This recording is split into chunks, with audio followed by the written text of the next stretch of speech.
오늘은 여호수아 10장 6절부터 14절까지 말씀을 가지고 책임져 주시는 하나님에 대해서 그 은혜에 대해서 함께 증거하고 나누도록 하겠습니다. 오늘 기브온에 대해서 먼저 이 여호수아서는 언급하고 있습니다. 기브온은 가나안에서 굉장히 중요한 성읍이었습니다.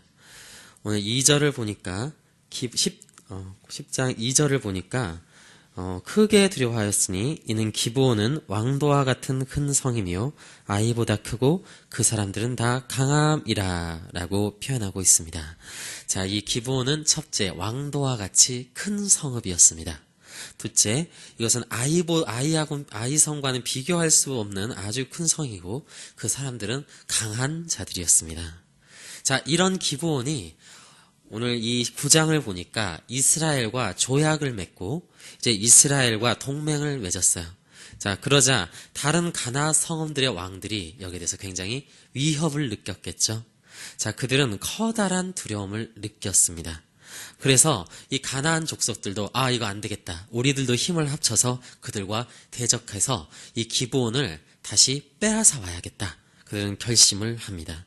그래서 무려 5 족속들이 오늘 힘을 합치게 되는데 그 5은 오늘 성경을 보니까 에루살렘, 헤브론, 야르뭇, 라기스, 에글론이라고 하는 5 족속이었다는 것이죠. 그 5 왕들이 하나로 힘을 합쳐서 5 용이 날라서 이제 자신들의 모든 군대를 거느리고 올라와 기브온 앞에 진을 치고 전쟁을 선포하기 시작했다라는 것입니다. 자, 오늘 기브온 족속의 이런 엄청난 위기 앞에서 자신들과 조약을 맺고 맹세했던 이스라엘에게 원군을 요청합니다. 자, 이스라엘은 이 기브온과 이제 언약을 맺은 사이였기 때문에 정말 이 불리한 전투 앞에서 어떻게 보면 승산이 없다고도 할 수 있는 이 전쟁 앞에서 그 기브온 족속을 도울 수밖에 없는 지금 상황이 되었다라는 거죠. 사실 이러한 어려움은 이스라엘 족속들이 스스로 불러온 것입니다. 성경을 보면 하나님께서는 이스라엘에게 가나안의 어떤 민족과도 언약을 맺지 말라고 하셨고 그뿐만 아니라 그들과 결혼하지 말 것, 그리고 그들을 진멸해야 된다라고 말씀하셨다는 거죠. 그래서 여호수아는 이 가나안의 모든 거민들을 진멸해야 하는 그러한 사명을 받았다라고 하는 것입니다. 자, 그런데 오늘 그들은 이러한 기브온, 가나안 족속이었던 기브온을 하나님의 말씀대로 진멸하기는커녕 오히려 그들과 언약을 맺었다라는 거죠. 사실 여기에는 기브온 족속의 잔꾀가 있었습니다. 그들은 이스라엘과 함께 하시는 하나님이 두려워서 그들의 정체를 숨기고 이스라엘에게 접근했죠. 즉 가나안 민족이 아닌 스스로가 가나안 민족인 것을 속이고 먼 곳에서 온 것인 것처럼 그들의 옷차림을 꾸미고 그들의 음식에 곰팡이가 슬게 해서 마치 먼 곳에서부터 자기들이 이렇게 유랑하다가 겨우겨우 온 것처럼 그런 불쌍한 모습으로 이스라엘 그 여호수아 앞에 섰다라는 것입니다. 자, 이 안에서 이스라엘은 명백하게 큰 실수를 하고 맙니다. 즉 그들은 하나님의 말씀대로 가나안 백성들을 진멸해야 하지만 그리고 그들과 언약을 맺지 말아야 했지만 그 기브온 족속의 그러한 거짓말과 속임수로 인해서 그런 잔꾀로 인해서 그들은 기브온 족속을 하나님의 이스라엘 안으로 받아들였다라는 것입니다. 즉 그들은 이 하나님의 말씀을 어떻게 보면 정면에서 거역한 것이 되는 거죠. 사실 이것은 이스라엘의 교만함의 결과였다라고 성경은 말합니다. 그들은 기브온 주민들과 이 언약을 맺기 전에 어떻게 보면 이렇게 큰 일을 치르기 전에 하나님께 먼저 묻지 않았습니다. 9장 14절을 보니까 이런 이들의 잘못에 대해서 이렇게 언급하고 있죠. 9장 14절 우리 한번 함께 살펴볼까요? 우리 한 장만 넘기시면 9장이 나옵니다. 9장 14절 우리 함께 읽어보도록 하겠습니다. 무리가 그들의 양식을 취하고는 어떻게 할지를 여호와께 묻지 아니하고 그렇죠. 오늘 성경은 명확하게 이들의 잘못에 대해서 드러내어 지적합니다. 그것은 여호와께 묻지 않았다라는 것입니다. 그들은 이렇게 중요한 결정을 앞두고 어떻게 보면 하나님의 이름 앞에 언약을 맺는 것임에도 불구하고 그들은 하나님께 기도하지 않았고 결국 그들은 이 일로 말미암아 오늘 제가 여러분께 들려주신 사건처럼 큰 족쇄로 이스라엘까지 같이 멸망할 수밖에 없는 위험에 그들의 나라를 가져다 놓았다라는 것입니다. 이제 그들은 하나님의 이름으로 맹세를 했기 때문에 기브온 족속을 반드시 도와줄 수밖에 없는 상황에 직면했다라는 거죠. 저는 이러한 모습들을 보면서 우리의 삶의 지혜, 하나님께서 말씀하시고자 하는 것이 무엇인지 우리는 알아야 합니다. 정말 우리도 마찬가지입니다. 우리의 삶에 있어서 참으로 중요한 문제들, 그것들을 놓고 우리가 기도하는 지혜가 있었으면 좋겠습니다. 사실 우리의 신앙이 정말 얼마나 순전한 것인지 아니면 거짓된 것인지 그것은 우리가 위기와 문제 앞에 섰을 때 드러나게 됩니다. 우리가 정말 커다란 문제 앞에 서게 되었을 때 우리는 때때로 우리의 지혜와 경험을 의지할 때가 있습니다. 더 열심히 하면 되겠지. 이렇게 하면 무조건 이건 해결될 수밖에 없어. 내 경험상 이건 이렇게 하는 게 당연해. 그러나 그런 생각들은 하나님께서 그닥 좋아하시지 않는 생각이라는 것입니다. 아니요, 이것은 오히려 하나님께서 싫어하시기까지 하시는 것입니다. 하나님께서 원하시는 믿음이라는 것은, 하나님께서 원하시는 신앙이라는 것은 하나님을 의지하는 것입니다. 그리고 하나님께 문제 앞에서 먼저 엎드려 기도하는 것입니다. 그리고 그것이 정말 말씀에 합당한 것인지 아닌지를 내 기준에서 생각하기 이전에 먼저 생각하는 것, 바로 그것이 참된 성도의 자세일 것입니다. 우리도 때때로는 고정관념에 빠질 때가 있어요. 아무런 생각 없이 그저 과거에 행했던 일들을 단순하게 반복해낼 때가 있습니다. 특히 정말 우리에게 중요한 일은 뭘까요? 세상 일들 가운데도 중요한 일들이 있겠지만 참으로 중요한 우리의 영혼의 문제들을 놓고 우리가 생각할 때 우린 너무 아무 생각 없이 행할 때가 있다는 것입니다. 그냥 내가 지금까지 해왔던 대로, 그냥 내가 습관대로, 그냥 내가 경험대로 갈 때가 있다는 거죠. 여러분, 이것은 성경의 말씀을 비추어 볼 때 우리는 이것들을 때때로 믿음이 좋은 것이다 라고 착각할 수도 있지만 사실 이것은 맹목적인 신앙이자 습관적인 종교 행위에 불과할 수 있다라고 하는 것입니다. 오늘 우리도 정말 우리의 영혼을 되돌아봤으면 좋겠습니다.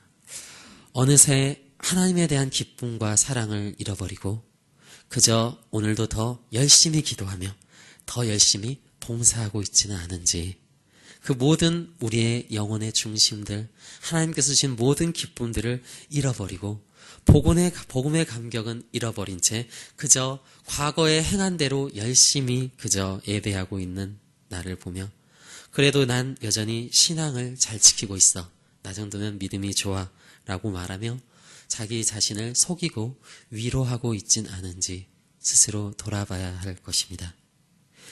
예수님께서 베드로에게 하신 질문이 여러분 혹시 생각나십니까? 신약 성경을 보면 예수님께서 요한복음에서 베드로에게 나타나셔서 아주 중요한 질문을 하셨어요. 사실 우리 모두에 대한 질문입니다. 그것은 뭘까요? 네가 나를 사랑하느냐? 그럼 베드로의 대답은 여기서 우리의 상식적인, 우리의 예상되지 않은 답변이 나오죠. 그럼 무엇이었습니까? 그것은 네, 여전히 저는 주님을 사랑합니다 라고 하는 이런 사랑의 고백도 아니었고, 아니요, 저는 이제는 주님을 더 이상 사랑하지 못할 것 같습니다 라는 이런 절망적인 한탄도 아니었습니다. 그럼 베드로의 대답은 무엇이었는지 혹시 기억나십니까? 베드로는 이렇게 대답했죠. 주님, 당신만이 아십니다. 오늘 예수님께서는 우리에게도 동일한 질문을 하고 계신 것 같아요. 이 말씀을 통해서. 너는 나를 사랑하느냐? 너는 나를 여전히 깊이 생각하느냐? 너는 내가 준 구원을 기뻐하고 있느냐? 여기서 우리의 대답이 바로 이 베드로의 대답이 나오길 원합니다. 주님, 당신만이 아십니다. 하나님만이 우리의 마음의 상태를 아시지 않겠습니까? 주님, 하나님의 말씀으로 나를 비추어 보았을 때만 우리는 우리의 영혼의 상태를 비로소 알 수 있을 것입니다. 그것이 오직 주님만이 아신다는 말씀의 의미 아닐까요? 우리가 오늘도 겸손하게 주님 앞에 우리의 영혼에 대해서 회개하며 주님 앞에 엎드리며 기도하고 하나님 앞에 기도함으로 우리가 엎드려질 때 우리는 그때 비로소 나의 영혼의 상태의 어떠함을 알 수 있을 것입니다. 그것은 우리는 결코 자신의 영혼의 상태에 대해서 과신해선 안 된다라는 것입니다. 적극적으로는 우리는 그것을 하나님께 묻고 하나님의 말씀 앞에 점검해야 한다라는 것을 의미하는 것이죠. 그것이 오늘 베드로에게 주신 하나님의 지혜이자 오늘 우리에게 말씀하시고자 하는 하나님의 말씀입니다. 그렇기 때문에 우리는 오늘도 이 하나님의 말씀 앞에 귀를 기울여야 할 것입니다. 그리고 하나님 앞에 기도해야 할 것입니다. 왜냐하면 그 모든 것들을 우리 주님만이 아시기 때문에 나도 나를 알지 못하는 게 우리의 모습 아니겠습니까? 우리의 본성 안에 얼마나 여전히 더러운 것이 있고 얼마나 무거운 죄악들이 있는지 그것을 말씀에 비춰보지 않고선 우리가 오늘도 주님 앞에 엎드리지 않고선 그것을 어떻게 우리가 분별하며 세상 가운데 살아갈 수 있을까요? 우리는 오늘도 주님 앞에 그것을 물어야 합니다. 나의 예배가 지금 올바른지, 내가 얼마나 하나님을 생각하는지, 혹시 그 은혜를 잊어버리진 않았는지 우린 끊임없이 엎드려 확인해야 할 것입니다. 오늘 이스라엘 민족들은 묻지 않았습니다. 하나님께 묻지 않고 기브온 족속들의 그 자세가 좋아 보였기 때문에 그것들이 겉보기에 가나안 족속 같아 보이지 않았기 때문에 그들은 하나님께 묻지 않고 그들이 보이는 대로 그들과 조약을 맺고 언약을 맺었습니다. 결국 이것이 오늘 이스라엘의 엄청난 위기를 불러일으키게 됐다는 거죠. 이것은 도저히 그들이 해결할 수 없는 문제였습니다. 여러분, 무려 가나안의 5 족속이 한꺼번에 힘을 합쳐서 지금 진격해 오고 있습니다. 이스라엘 백성들은 훈련받은 족속들이 아닙니다. 여러분, 기브온 족속이 강하다고 하지만 이 5 족속을 물리칠 만한 그러한 힘을 가지고 있진 못했을 것입니다. 자, 그런데 오늘 그러한 그들 앞에 하나님께서 나타나서 말씀하셨습니다. 우리 8절을 한번 읽어볼까요? 9장 8절. 10장 8절 우리 함께 읽어보도록 하겠습니다. 여호수아서 10장 8절입니다. 같이 읽겠습니다. 그때 여호와께서 여호수아에게 이르시되 그들을 두려워하지 말라. 내가 그들을 내 손에 넘겨주었으니 그들 중에서 한 사람도 너를 당할 자 없으리라 하신지라. 아멘. 여러분, 우리는 여기에서 다시금 은혜의 하나님을 만나게 되는 것입니다. 우리 하나님께서는 어떤 하나님이시냐? 우리 하나님께서는 우리의 죄악을 담당해 주시는 하나님이십니다. 하나님께서는 그들의 자녀들의 잘못을 책임져 주시는 하나님이시라는 거죠. 여러분, 어린아이들의 우리일 때 우리의 모습들 생각합니까? 여러분, 저도 어렸을 때 누군가를 상처 입히거나 때때로 누군가에게 잘못을 하게 되었을 때 여러분, 우리 부모님께서 그것들을 대신해서 책임져 주셨습니다. 거기에 대한 배상을 하시고 거기에 대한 법적인 조치를 취하셨죠. 우리가 그렇게 부모님의 사랑 안에서 자라지 않았습니까? 하나님의 사랑이 마치 그와 같습니다. 하나님께서는 그의 자녀들의 모든 죄악을 담당해 주시는 하나님이십니다. 그것이 크건 작던 그것이 어떤 것이든지 하나님께서는 우리의 아버지가 되셔서 그 자녀들의 그 모든 것들을 책임져 주신다는 것입니다. 그것이 바로 자녀의 특권이자 우리 복음의 능력, 이것이 바로 그리스도의 십자가의 은혜라고 하는 것입니다. 하나님께서 아버지가 되셔서 우리에게 친히 아들을 보내주신 그 사건, 그 모든 죄악을 그 아들에게 담당케 하신 사건, 이것이 바로 우리가 믿는 복음이라는 것입니다. 오늘 하나님께서는 이스라엘과 기브온을 책임져 주셨어요. 그들에 대해서 묻지도 따지지도 않고 그들을 도와주셨다는 것입니다. 오늘 하나님께서 여호수아가 그 길을 갔을 때 오늘 말씀하신 이 모습을 봅니다. 그들을 두려워하지 말라. 내가 그들을 내 손에 넘겨주었으니 그들 중에서 한 사람도 너를 당할 자 없으리라. 그럼 바로 이게 우리가 복음 앞에 다시 시작할 수 있고 다시 일어설 수 있는 힘인 것입니다. 하나님께서 나를 깨끗하게 하실 거라는 것, 하나님께서 나를 일으켜 주실 거라는 것, 하나님께서 나의 모든 문제들을 해결해 주실 수 있다라고 하는 것, 이것이 바로 우리가 믿는 믿음의 능력입니다. 우리가 할 것은 그럼 무엇일까요? 그것은 어린아이와 같이 아버지 앞에 매달리는 것입니다. 물론 우리가 잘못을 저지르지 말아야겠지만, 물론 거룩한 삶을 살아야겠지만, 그럼에도 불구하고 우리가 항상 집중해야 할 것은 우리가 하나님 아버지께 매달릴 수 있는 이 능력을 우리가 포기하지 않는 것입니다. 그리고 더 나아가서 우리가 그 복음 앞에서 결코 좌절하거나 포기하지 않는 것, 나는 안 될 거야 라고 하면서 우리가 넘어져 있지 않는 것입니다. 왜냐하면 나는 할 수 없어도 내 안에 계신 하나님은 하실 수 있기 때문입니다. 하늘에 계신 우리 아버지께서 그 모든 것을 책임져 주실 수 있기 때문입니다. 특별히 우리의 영혼의 문제에 대해서 우리가 깊이 한번 생각해 봤으면 좋겠습니다. 우리의 영혼의 문제를 생각할 때 우리는 결코 우리 믿는 자라면, 우리 아버지를 우리 구주로 믿고 아버지의 언약 안에 있음을 고백하는 주님의 백성이라면 우리는 결코 좌절하거나 낭망해선 안 될 것입니다. 혹시라도 우리의 영혼 가운데 지금 문제가 있다면, 도저히 해결되지 않는 죄악이 여전히 내 가운데 남아있다면 우리는 다시금 하나님께 기도해야 합니다. 우리는 포기해서는 안 됩니다. 하나님은 결코 우리를 포기하지 않으시기 때문에, 그래서 오늘보다 내일의 삶이 더 거룩해질 수 있도록 우리는 다시금 그렇게 변화받을 수 있도록 하나님 앞에 기도해야 합니다. 그래서 그 문제들을 해결해 주실 하나님을 기대해야 합니다. 이것이 정말 책임져 주시는 하나님의 은혜를 아는 성도들의 참된 모습일 것입니다. 그러니까 때때로 여전히 죄악 가운데 거해 있으면서도 하나님을 찾지 않을 때가 있습니다. 여전히 우리 가운데 하나님에 대한 기쁨이 없음에도 불구하고 하나님께 아무런 희망을 두지 않는 때가 있습니다. 우리가 그렇게 무뎌져 있다면 오늘 다시금 주님을 붙잡았으면 좋겠습니다. 하나님이 우리를 다시 일으켜 주실 것입니다. 하나님이 우리의 기도를 들으시고 우리의 그 간절함을 보시고 반드시 우리를 일으켜 주실 것입니다.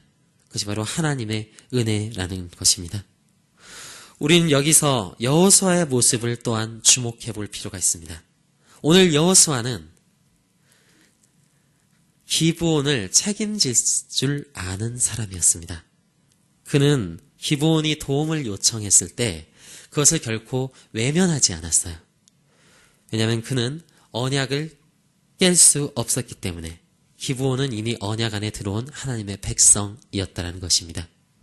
그것이 어찌되었건 그것은 하나님 앞에 맹세한 것이며, 그는 이러한 하나님에 대한 두려움과 기브온에 대한 자비함으로 말미암아 기브온이 이스라엘에게 도움을 요청했을 때 두말할 것 없이 모든 군사와 용사와 더불어 길갈에 올라갔습니다. 그것이 바로 9절의 내용입니다. 여호수아가 길갈에서 밤새도록 올라가 갑자기 그들에게 이르니, 그는 기브온이 자신들을 속였음에도 불구하고, 그것을 도와주러 갔다가는 함께 망할 수 있음에도 불구하고 결코 여호수아는 그들을 포기하지 않았습니다. 왜 그렇습니까? 그는 책임져 주시는 하나님의 은혜를 아는 사람이었기 때문에 그렇다는 거죠. 오늘 우리 교회 안에도 다양한 문제들이 있을 수 있습니다. 우리 교회 안에 이런 사람들도 있고 저런 사람들도 있고, 때때로 말과 행동과 관계함에 있어서 혹은 일을 처리함에 있어서 우리가 실수할 때가 있습니다. 그렇지만 우리는 그리스도의 언약 안에 한 지체라는 것을 여러분 기억하셨으면 좋겠습니다. 거기에 대해서 그건 네 책임이야. 그러니까 네가 알아서 처리해. 여러분 이렇게 나오는 것은 그리스도의 모습이 아닐 것입니다. 그것은 교육부서의 문제니까, 그건 성가대의 문제니까, 그건 육교구의 문제잖아. 우리가 육교구는 없죠. 없어서 얘기하는 겁니다. 육교구의 문제니까 여러분 너희가 알아서 책임져라. 이렇게 얘기하는 것은 결코 건강한 교회의 모습이 아니라는 것입니다. 함께 그 문제를 아파하고 같이 고민할 수 있고 그것을 도와줄 수 있고 함께 그 짐을 나눠줄 수 있는 그런 모습들이 우리 안에 있기를 원합니다. 그게 그리스도의 은혜를 받은 자의 합당한 삶이라는 것이죠. 그것이 오늘 여호수아의 모습이었습니다. 여호수아는 그 기본을 위해서 오늘 구절을 보니까 밤새도록 달려갑니다. 구절을 보시죠. 여호수아 길갈에서 밤새도록 올라가 갑자기 그들에게 이르니. 여러분 여호수아는 밤새도록 기본을 위해서 달렸습니다. 여호수아가 오늘 이스라엘 앞에 그 적군들을 만나서 이제 그들을 물리치고 그들을 쫓아가는데요. 어디까지 쫓아가냐면 오늘 말씀을 보니까 베토론의 비탈에서부터, 그러니까 길갈에서 베토론의 비탈에서부터 또 더 나아가서 야알론 골짜기까지 여러분 쫓아가게 되는데, 여러분 그 거리를 오늘날 측정해 보니까 약 48km 정도 된다라고 얘기합니다. 48km 정도 된다는 것은 거의 올림픽에서 마라톤을 달려가는 정도의 거리입니다. 오늘 여호수아가 이스라엘 앞에 도망하는 그 적군들을 쫓아가고 그들을 물리치기 시작하는데, 그 기브온을 위해서 그렇게 하기 시작하는데 거의 마라톤에 육박하는 거리를 쉬지 않고 추격하는 모습을 보게 돼요.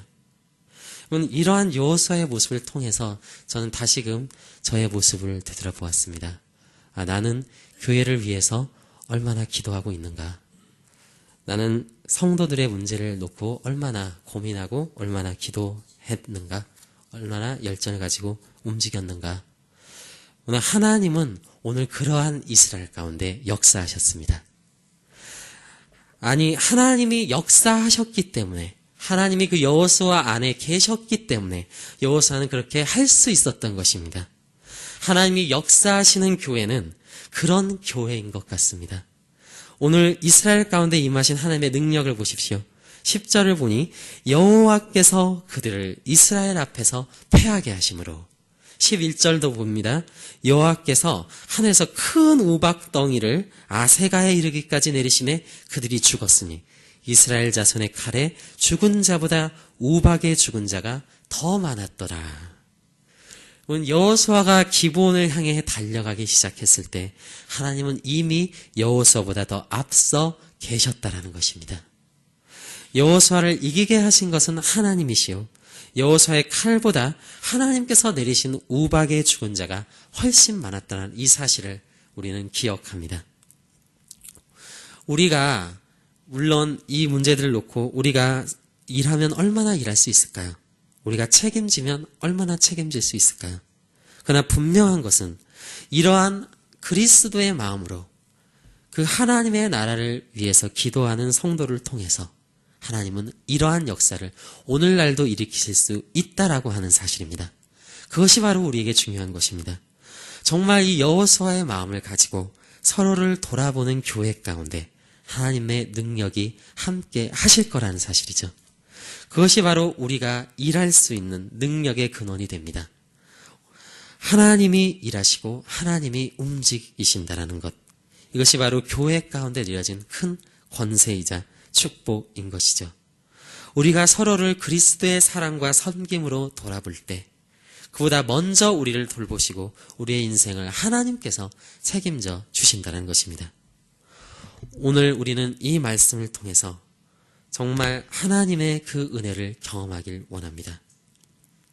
오늘 여호수아의 마음이 우리의 마음이 되어지길 원합니다. 정말 기브온을 향해 밤낮을 가리지 않고 달려가며 그 먼 거리를 쉬지 않고 달렸던 여호수아의 가운데 함께 하셨던 하나님이 우리의 영혼 가운데도 함께 하셔서 우리에게 그 은혜를 부어주시길 원합니다. 그렇게 되었을 때 우리 교회 가운데 엄청난 역사가 일어날 것입니다. 하나님이 일하시기 시작할 것이고 하나님이 이기게 하실 것이고 하나님이 도우실 것입니다. 우리가 근데 그러한 하나님을 기대합시다. 그러한 하나님의 역사를 우리가 함께 받는 그러한 포립교회가 되기를 진심으로 축복합니다. 아멘. 우리 함께 이 시간 찬송 한 곡 부르고 우리 하나님께 통성으로 기도하는 시간 가지도록 하겠습니다. 찬송가 191장입니다.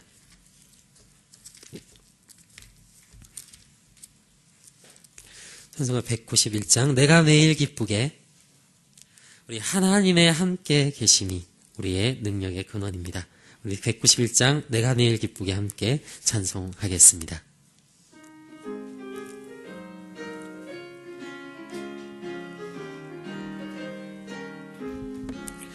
내가 매일 기쁘게 순례의 길 행함은 주의 팔이 나를 안보하며 내가 주의 큰 복을 받는 참된 비결은 주의 영이 함께함이라.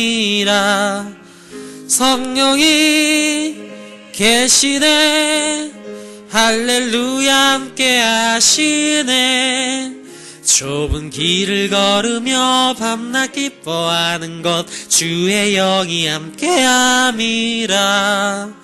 전 내 죄에 빠져서 평안함이 없을 때 예수 십자가의 공로 힘입어 그 발 아래 엎드려 참된 평화 얻음은 주의 영이 함께함이라.